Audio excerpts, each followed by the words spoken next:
On today's CWN Medical Moment, we are talking with Heather Lansicombe of the TMH Behavioral Health Center, and we're talking about substance abuse. Welcome, Heather. Thank you. Glad to be here.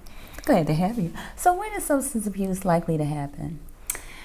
We find that by the time adolescents reach senior year, they're 70% more likely than other age groups to have engaged in alcohol use. They're half as likely to engage in some sort of illegal substance use. 40% is likely to have tried cigarettes, and 20% is likely to have engaged in some sort of prescription drug use for non-medical purposes.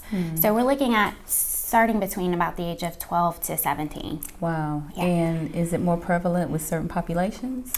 At this point, it's all populations, and there are several risk factors, and we can go into that that would create higher prevalence of drug use or engaging earlier onset of substance use. But as of right now, between the ages of 12 and 17 across all racial domains tends to be pretty stable. Okay, what about male versus female? You're likely to see more male use. Okay. You're likely to also see, and we can get into this in a little bit, a disproportionate number of youth entering treatment because of involvement in the juvenile justice population. So roughly about 10% that receive treatment between the ages of 12 and 17 that enter treatment happen to be more likely males. When does use turn into abuse? Okay, good question. It's not as prevalent in adolescence that you see use become true addiction.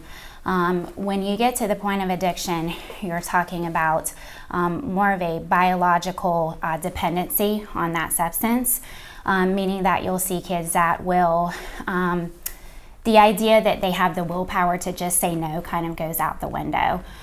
So you're going to see kids that don't have the ability to say no, that may have other issues in their life that, such as poor grades, higher prevalence of mental health issues and things like that, that could be key indicators of addiction. Okay. Once there's an addiction identified, how can you treat it?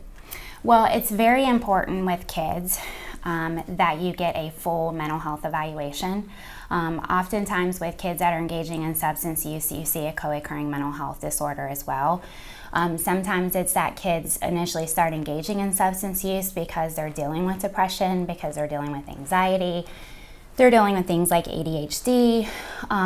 It's really important for people to understand, though, that you can't treat one versus the other. You have to treat them both simultaneously. So when it comes to kids, and sometimes even with substance use, it's difficult to be able to diagnose the mental health disorder, but it's very important that you engage them holistically, that you look at family histories, that you look at traumas, and that you're treating both together. Well, thank you for taking time to talk with us today. Thank you. Thank you for having me. Okay. Stay tuned for more conversations.